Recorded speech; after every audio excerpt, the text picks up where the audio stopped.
இந்த மனுஷங்க என்ன வேணாலும் சொல்லலாம், ஆனா தேவனால் கூடாதது ஒன்று. உலகம், உலகத்தில் உள்ளவைகளும், உலகத்தில் உள்ள அறிவியலும், உலகத்தில் உள்ள மருந்துகளும், மருத்துவர்களும், உலகத்தில் உள்ள ஞானிகளும் என்ன சொன்னாலும் என் தேவன் அதை தாண்டி மேலே செய்கிற தேவனாய் இருக்கிறார் என்ற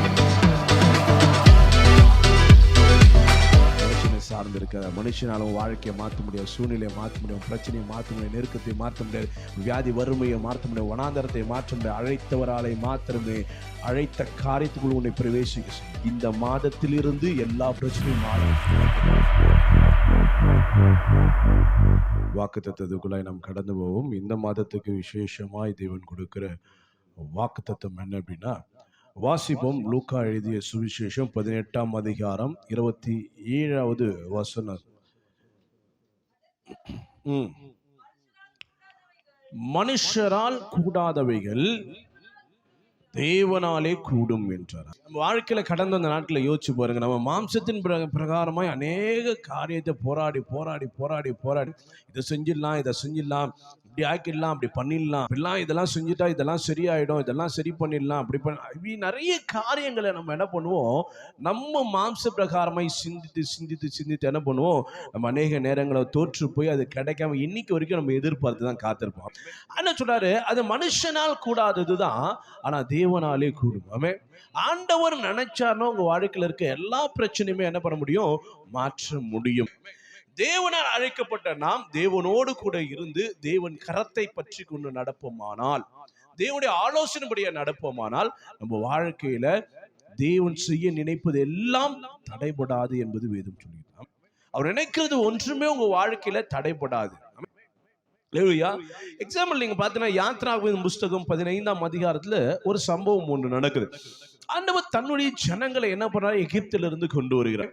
அடிமைத்தனத்துல 430 வருஷம் அடிமைத்தனத்துல இருந்த அந்த எகிப்து தேசத்துல இருந்த ஆண்டவர் என்ன பண்ண, அந்த ஜனங்களை என்ன விடுதலையாக்கி கொண்டு வருகிறார். அவன் அதை விடுதலையாக்கி கொண்டு வரும் பொழுது தேவனுடைய அற்புதத்தை பார்த்து, அடையாளங்களை பார்த்து, தேவன் எவ்வளவு பெரியவர், வல்லவர், எவ்வளவு அற்புதங்களை செய்ய அவரை நம்பி இருந்தால், அவரை நம்பினால் ஆண்டவரால முடியாது ஒன்றும் இல்லை.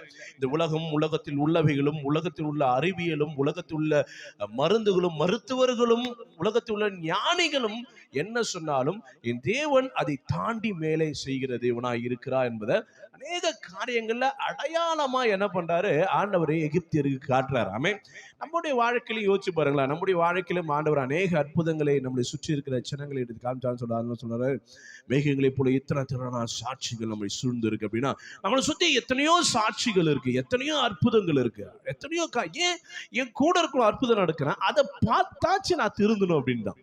அதை பார்த்தாச்சு நான் எனக்கும் அது கிடைக்கணும், ஒரு மாற்றம் எனக்குள்ள வரணும், அந்த வைராகியம் எனக்குள்ள வரணும் என்பதற்காக தான் ஆண்டவர் என்னை சுற்றி இருப்பவருடைய வாழ்க்கையில அற்புதங்களை செய்கிறார். ஒன்று. இரண்டாவது, அவங்க தகுதியா இருக்கிறாங்க, அதனால் செய்றார்.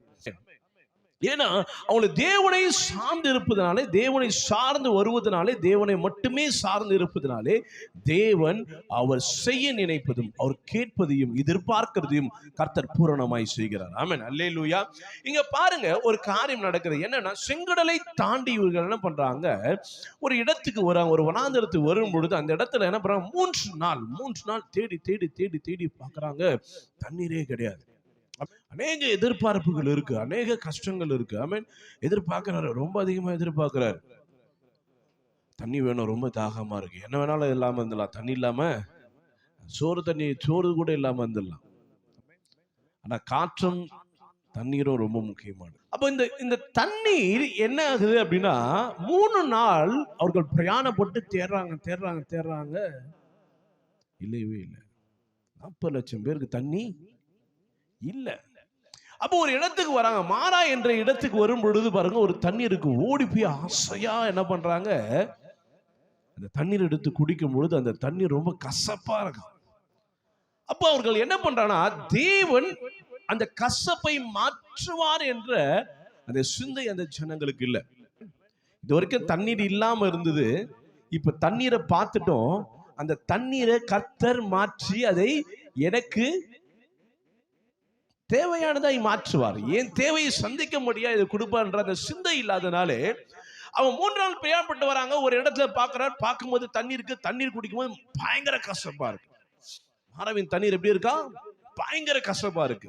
இந்த கசப்பா இருக்கும்பொழுது அவர்கள் என்ன பண்றாங்க, மோசே இது எப்படி நாங்க குடிக்கிறது, என்ன பண்றாங்க, வாக்குவாதம் தான் பண்றாங்களே தவிர இது எப்படி எங்களால குடிக்கிறதுக்கு ஆண்டவர் மாற்ற முடியும் அப்படின்னு கேள்வி கேட்கிறாங்களே தவிர இது எங்கள் வாழ்க்கையில நாங்கள் அனுபவிக்கணும், சுதந்திரம் இதுக்கு என்ன செய்யணும்னு கேட்கவே இல்லை. நிறைய பேர் வாழ்க்கை அப்படிதான். இந்த பிரச்சனைகள் இவ்வளவு நாள் காத்திருந்த, ஆனா பிரச்சனை தான் வந்தது, இவ்வளவு விஷயம் செஞ்ச, ஆனா ஒண்ணுமே கிடைக்கல அப்படின்னும் போது அந்த கசப்புகளை மாத்திரமே பார்க்கல தவிர அந்த கசப்பை மாற்ற நான் என்ன செய்யணும் ஆண்டவரே அப்படின்னு நம்ம கேட்கறதே கிடையாது. ஆனா இங்க மோசே கேட்கிறாரு, ஆண்டவரே அப்படின்னு என்ன பண்றாரு, மோசே கர்த்தரை நோக்கி கூப்பிடும் பொழுது கர்த்தர் சொல்றாரு, அந்த மரப்பட்ட ஒரு மரத்தை, அந்த மரப்பட்டை எடுத்து தூக்கிட்டு வந்து தண்ணியில போடுன்றார். அதன்படியாய் கீழ்ப்படிந்து செய்யும் பொழுது மாறாவின் தண்ணீர் மதுரமாய் இனிப்பா மாறிடுச்சு, அந்த கசப்பெல்லாம் மாறி போயிடுச்சு. அல்லேலூயா. ஒன்னே ஒண்ணு, ஒரு கூட்டம் அதை முறுமுறுத்தது, அது இனி என் வாழ்க்கையில கிடைக்காது, அது கசப்பா இருக்கு, அதை நான் பெற்றுக்கொள்ள முடியாது, என் தாகத்தை தீர்க்காது, என் வாழ்க்கைக்கு பிரயோஜனமா இருக்கு என்று புலம்பியது. ஆனா மோசேயோ கர்த்தரை நோக்கி பார்த்தார். இது நம்மளால ஒண்ணும் செய்ய முடியாது. ஆனா என்னை அழைத்த தேவன், என்னை அடிமைத்தனத்திலிருந்து என்னை கொண்டு வந்த தேவன், இதுவரை பெரிய அற்புதங்கள் அதிசயங்களை பார்க்க செய்த தேவன், இது எம்மாத்திரம் என்று நினைச்சு தேவனை நோக்கி கூப்பிட்டாமே. வாழ்க்கையில பெரிய அற்புதங்களை கடந்து வந்த நாட்களை செஞ்சு சின்ன சின்ன காரியம், சின்ன சின்ன விஷயம். கேட்க வேண்டியது கேள்வி அல்ல, கேட்க வேண்டியது ஆலோசனை. ஆண்டவர் முதல்ல சொல்றாரு, மனுஷனால் கூடாதுதான்ப்பா, என்னால முடியும். ஆமே, நீ மனுஷங்கிட்ட ஆலோசனை கேட்டு கேட்டு கேட்டுக்கிட்டு சுத்தின்னு இருக்கிற, மனுஷங்கிட்ட நீ ஒத்தாசை கேட்டு கேட்டு சுத்தின்னு இருக்க, நீ மாம்ச பிரகாரமாய் நடந்துகிட்டே இருக்க. ஆமே, அல்லேலூயா. பவுல் பிலிப்பில சொல்றாரு, மாம்சத்தின் பிரகாரமா என்னால ஒரு விஷயம் செய்ய முடியும்னா உங்களால செய்ய முடியும், என்னால செய்ய முடியும். மாம்சத்துல நான் பண்ணுவேன், ஏன் உன்னை விட அதிகமா என்னால மாம்சத்தினால பண்ண முடியும்ன்றார். ஆனா என் வாழ்க்கையில் செய்தது எல்லாமே என்னால இல்ல, அது தேவனுடைய கிருபை. ஆமே, தேவன் செய்தது. என் வாழ்க்கையில ஒண்ணும் இல்லாம இன்னைக்கு ஆண்டவர் என் மூலியமா அநேக காரியம் செய்கிறார்னா, இல்லப்பா உன்ன மாதிரி என்னால மாம்சத்துல போராட முடியாதுன்னு நினைக்கிறியா? ஆனா நீ தோத்து போயிருக்கிற, நான் ஜெயிச்சு நிக்கிறேன். உன்னால ஒண்ணும் முடியாது, நான் கேட்டா எல்லாம் முடியும். அல்லேலூயா. ஏன் நான் மாம்சத்தில் போராடுவதும் அல்ல. யோசிச்சு பாருங்க, நம்ம வாழ்க்கையில கடந்த வந்த நாட்கள் எல்லாத்தையும் மாம்ச பிரகாரமாய் சிந்திக்கிறோம், மாம்ச பிரகாரமாய் யோசிக்கிறோம். அவங்கள போல இருக்கணும், இவங்கள போல இருக்கணும், இதை போல இருக்கணும், அதை போல இருக்கணும், இப்படி ஒரு காரியம் இருக்கு, இப்படி ஒரு அப்படின்னு உலகத்தில் உள்ளவர்களை பிசாசு கொண்டு வந்திருக்கிற எல்லாவற்றையும் பார்த்து பார்த்து பார்த்து பார்த்து பார்த்து நம்ம ஆசைப்படுறோமே தவிர, வருகிற தடையும் தாமதத்தை பார்த்து கேள்வி கேட்கிறோமே தவிர, ஆண்டவர் இதுக்குள்ளா எதற்கு பிரவேசி, நீங்க தானே அழைச்சிங்க, அப்போ எங்க என்னை கொண்டு போன வேணுமோ அங்க நீங்க கொண்டு போங்க என்பது என்ன பண்ணோம், நம்ம கேட்பொருளா இருக்கணும். ஆமே, அல்லேலூயா. இந்த மனுஷங்க என்ன வேணாலும் சொல்லலாம், ஆனா தேவனால் கூடாதது ஒன்றுமில்லை. தேவனால எல்லாம் கூடும். ஆமென். அப்போ இந்த இடத்துல பாருங்க, ஒரு விஷயம் நடக்குது. மாறாவின் நீரை மாத்திட்டு ஆண்டவர் அந்த இடத்துல மோசே கிட்ட சொல்லுவார், நான் இந்த இடத்துல ஒண்ணு செய்ய போறேன், இந்த இடத்துல நான் ஒண்ணு செய்ய போறேன். இனி இவர்கள் தேவைகள் அற்றவர்களா இருப்பாங்க. இன்னைக்கு புலம்புறான், இன்னைக்கு கஷ்டப்படுறான்ல, இதை செய்தால் இனி வருகிற நாட்கள்லயே வனாந்தரத்துல ஸ்டார்டிங்ல போறாங்க, இப்பதான் ஆரம்பிக்கிறாங்க வனாந்தர வாழ்க்கையை. இதுல தேவன் சொல்ற, நான் சொன்னதை இவர்கள் செய்வார்களானால் நான் ஆசீர்வாதமாய் வைப்பேன், தேவையை சந்திப்பேன். நீ உன் தேவனாகிய கர்த்தரின் சத்தத்தை எப்படி பண்ணுமா, கவனமாய் கேட்டு என் தேவை சந்திக்கணும். மாறாவின் நீரை போல என் வாழ்க்கையில இருக்க கசப்புகள் மாறணும். என் தேவைகள் எல்லாம் நான் எதிர்பார்ப்பு புலம்பல் இல்லாதபடிக்கு தேவன் சம்பூர்ணமாய் ஆசீர்வதிக்கணும் அப்படின்னு ஆண்டவர் சொல்றாரு. இந்த மாதத்துல என்ன பண்ணும், கர்த்தரின் சத்தத்தை கவனமாய் கேட்டு, உங்க பார்வைக்கு செவ்வையானது இல்ல, உங்க பார்வைக்கு எது நலமா இருக்குமோ, எனக்கு எது நன்மையா இருக்குமோ அது இல்லன்னு சொல்றாரு. அவருடைய பார்வைக்கு செவ்வையானதை செய்து அவர் என்னென்னலாம் சொல்றாரோ அதற்கெல்லாம் நான் செவி கொடுத்து கவனமா ஆண்டவர் பேசத்த ரொம்ப கேர்ஃபுல்லா கேட்கணும். வாழ்க்கை மாறணும், சூழ்நிலை மாறணும் அப்படின்னா தேவன் பேசுகிறது என்ன பண்ணும், எங்குமே என்னுடைய சிந்தை சிதறாதபடிக்கு தேவன் பேசுகிறதுல மாத்திரமே கவனமாய் என்ன பண்ணும், கேட்டு அடுத்து என்ன சொல்றாரு, அவர் பார்வைக்கு செவ்வையானதை என்ன பண்ணுமா செய்து அவர் கட்டளைக்கு செவி கொடுக்கணும். அவர் என்னென்னலாம் செய்ய சித்தமாய் உன்னோட வாழ்க்கையில வந்திருக்கிறாரோ, அப்போ அந்த சித்தம் நிறைவேறினா அவர் சத்தத்துக்கு நீ ஒப்பு கொடுக்கணும். அவர் சத்தத்தை கேட்காம நீ உலகத்துல பேசுற சத்தமும் உலகத்தில் உள்ளவைகளின் சத்தமும் பிசாசுடைய சத்தத்தையும் கேட்டு நீ போகும்பொழுது உன் வாழ்க்கையில் மாறா நீராவே இருக்கும். அது மதுரமாய் மாறாது. கசப்பு கசப்பாக தான் இருக்கும். அது வாழ்க்கையில சமாதானமாய் மாறாது, ஆசீர்வாதமாய் மாறாது. அல்லேலூயா. தேவன் ஒரு இடத்துல பேசுற, எத்தனை பேர்கிட்ட ஆண்டவர் பேசுற? ஒவ்வொரு நாளும் அவர் பேசுகிற தேவன். அவன் அவர் உயிர் உள்ள தேவன். உன்கிட்ட பேசுவார், ஆலோசனை கொடுப்பாரு. அதை நீ கவனமாய் கேட்க வேண்டும். ஆமென். அவருக்கு என்ன இது நன்மை, அவருக்கு பிரியமா இருக்குமான யோசிச்சு இந்த மாசத்துல செய்யும் பொழுது அவர் என்ன சொன்னாலும் வாயை மூடிட்டு காதை புத்திக்கிட்டு எதையும் பார்க்காம அவர் சொன்னதை மட்டுமே செய்கிறவர்களாய் இருப்போமானால், ஆண்டவர் சொல்றாரு, வாசிமா 27 வாசிங்க, வாசி முடிக்கலாம், வாசிங்க. பின்பு அவர்கள் ஏலிமுக்கு வந்தார்கள். அங்க பாருங்க, ஆண்டவர் இதை சொன்ன உடனே அவன் செய்ய கூட இல்லை, அது விசுவாசிக்கிறான். அது விசுவாசிக்கிறான், நான் அப்படி இருக்கேன்னு சொல்றான். சொன்ன உடனே என்ன நடக்குது பாருங்க. அங்க 12 நீரூற்றுகளும், ஒரு நீரூற்று இல்ல, ஒரு நீரூற்று குடிக்கிறதுக்கு நல்லா இல்லை. ஆண்டவர் இதை சொன்ன உடனே ஆண்டவர் சொல்றாரு, ஆண்டவர் கொடுக்கிறார் 12 நீரூற்றுகளும் 70 பேரிச்சம்பழங்களும் நல்லா சாப்பிட்டு குடிச்சிட்டு என்ன பண்ணு, திருப்தியா இருங்க. நீ எதுக்கும் புலம்ப தேவையே இல்லை. தண்ணிக்கு மட்டும் இல்லப்பா, நீ என்ன பண்ணு, நல்லா சாப்பிட்டுட்டு என்ன பண்ணு, ரிலாக்ஸ் பண்ணு. ஆமென். எப்போ தேவன் சொன்ன வார்த்தைக்கு செவி கொடுத்த பொழுது, ஆண்டவரே இனிமே நான் கரெக்டா இருக்கேன், இனிமே புலம்ப மாட்டேன், இனிமே அழுவ மாட்டேன், இன்னும் அவிசுவாசமாய் பேச மாட்டேன், எதை பார்த்தோம் என்ன பண்ண மாட்டேன், உலகத்தானை போல யோசிக்க மாட்டேன் என்று தனக்குள் அவர்கள் தீர்மானத்தை எடுத்த பொழுது ஆண்டவர் என்ன பண்றாரு, ஒரு தண்ணீர் ஊற்று கசப்பாயுது, ஆனா இங்க 12 தண்ணீர் ஊற்றி கொடுக்கிறார். அது மாத்திரமல்ல 70 பேரிச்சம்பழங்களை என்ன பண்றானா, மரங்களை என்ன பண்றாரு, கொடுக்கிறார். அல்லேலூயா. ஆமென். நீ எதிர்பார்க்கிறது சின்னதா இருக்கலாம், ஆனா 12 மடங்கு அதிகமாய் கொடுக்கிறார். 5000 பேருக்கு ஆண்டவர் போஷிக்கிறார். எத்தனை கூட மீதி எடுக்கிறாங்க? 12 கூட. நீ உனக்கு தேவையை சந்தித்த ஆண்டவர் அது அதிகமாய் 12 மடங்கு உனக்கு தேவைக்கு அதிகமாய் கொடுக்கிறார். அதுதான் தேவன். அவர் நம்பி வரும் பொழுது, அவரை சார்ந்து இருக்கும் பொழுது, ஆமென், அல்லேலூயா. 12 ஊற்றை கொடுக்கிறார். அங்க 12 கூடை. ஊற்று என்பது தீந்தே போவாது. எவ்வளவு குடிச்சாலும் ஊத்து வந்துகிட்டே இருக்கும்.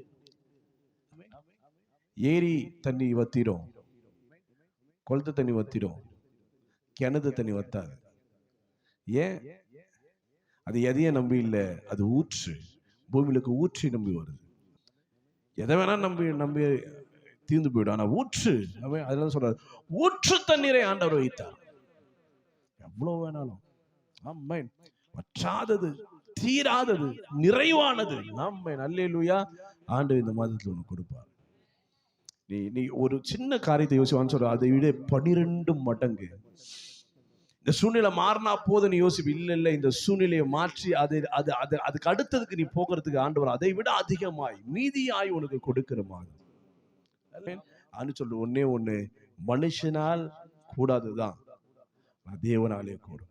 சொல்ற, என்னால முடியும், நான் சொல்றத மட்டும் கேளு. அவன் சொல்றான், இவன் சொல்றான், இதை செய்யணும், அதை செய்யணும், இது நல்லா இருக்கு, அது நல்லா இருக்கு, என் பார்வைக்கு அருமையானபடினாலே அன்பு பண்ணாது. என் பார்வைக்கு இது நல்லா இருக்கு, என் இருதயத்துக்கு இது குழுக்குள்னு இருக்கு, என் இருதயத்துக்கு இது ஆசையா இருக்கு, இது இன்பமா இருக்கிறது.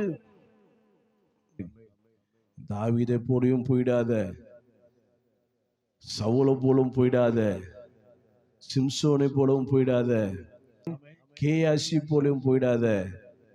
ஜாக்கிரதையாரு. கர்த்தருடைய சத்தத்துக்கு மாத்திரம் செவி கொடுத்து அல்லேலூயா இருப்பீர்கள். ஆனால் ஒருவேளை இன்னைக்கு ஒரு தேவையோடு வந்து தேவ சமூகத்தில் வந்திருக்கலாம், சொல்றாரு, இந்த மாதத்தை அதை விட மேலான காரியத்தை கர்த்தர் கொடுப்பார். ஆமென். மனுஷனை சார்ந்து இருக்க, மனுஷனாலும் வாழ்க்கையை மாற்ற முடியாது, சூழ்நிலையை மாற்ற முடியும், பிரச்சனையை மாற்ற முடியாது, நெருக்கத்தை மாற்ற முடியாது, வியாதி வறுமையை மாற்ற முடியாது, வனாந்தரத்தை மாற்ற முடியாது. அழைத்தவராலே மாத்திரமே அழைத்த காரியத்துக்குள் உன்னை பிரவேசிக்க செய்ய முடியும். கானான் வாழ்க்கையா வனாந்தரம் என்பதை ஆண்டவர் சொல்றாரு. எனக்கு செவ்வையான வழியில் நீ நட. நான் சொல்றதை மட்டும் கவனமா கேளு. ஆமென். இந்த மனுஷன் பேசிட்டுலாம் கேட்டுக்கிட்டு உன் ஆசையெல்லாம் இங்க வந்து திணிச்சுக்கிட்டு இருக்காத. நான் உன்னை ஆசீர்வதிக்கிறேன். அல்லேலூயா. உன் வாழ்க்கையில புலம்பலை மாற்றுறேன், கண்ணீரை மாற்றுகிறேன் என்றார். உன் தேவையை சம்பூரணமாய் ஆசீர்வதிக்கிறேன்றார். தேவைக்கு மிஞ்சினதை உனக்கு கொடுக்கிறேன். அல்லேலூயா. ஆமென். ஆண்டு சொல்ல, கடந்த அந்த நாட்கள்ல எதெல்லாம் தோத்து போச்சு கிடைக்கலையே, தயவு செஞ்சு தூக்கி வெளியே போடுற ஆண்டு சொல்றாரு. நான் சொல்றது மட்டும் செய், வாழ்க்கை ஆட்டோமேட்டிக்கா மாறிடும். நான் கொடுக்குற ஆலோசனை முடிய நிலை ஆட்டோமேட்டிக்கா மாறிடும். நான் சொல்லுகிற உபதேசத்தை கேளு, ஆட்டோமேட்டிக்கா மாறிடும். என் பார்வைக்கு இது நன்மையின் மாத்திரம் நல்லதுன்னு மாத்திரம் நினைத்து நினைத்து செய். ஐயோ, இது கர்த்தருக்கு சித்தமோ, இது கர்த்தர் பிரியம் இல்லாம போயிடுமோ, இது கர்த்தர் கோவப்படுவதோ, இது கர்த்தருக்கு அருவருப்பா இருக்குமோ, அப்படி நினைச்சு நினைச்சு நினைச்சு செய்யி உன் வாழ்க்கை கர்த்தர் இந்த மாதத்துல மாற்றுவார். அல்லேலூயா. அவர் என்னை கட்டளை இட்டாலும் அதை செய்பவர்களா இருங்க. ஐயோ, இது என்னால் முடியாதுப்பா, இது கஷ்டமாக இருக்குப்பா, ஐயோ எனக்கு பிஸியாக இருக்குப்பா, எனக்கு டைமே இல்லைப்பா, ஐயோ எனக்கு டயர்டாக இருக்குப்பா அப்படின்னு சொல்லாமல், ஆண்டவர் என்ன உன் வாழ்க்கையில் கட்டளையிட்டாலும் இந்த மாதத்திலிருந்து செய்ய ஆரம்பியே. இந்த மாதத்திலிருந்து எல்லா பிரச்சனையும் மாற ஆரம்பிக்கும். அல்லேலூயா. கர்த்தர் ஆசீர்வதிப்பார்.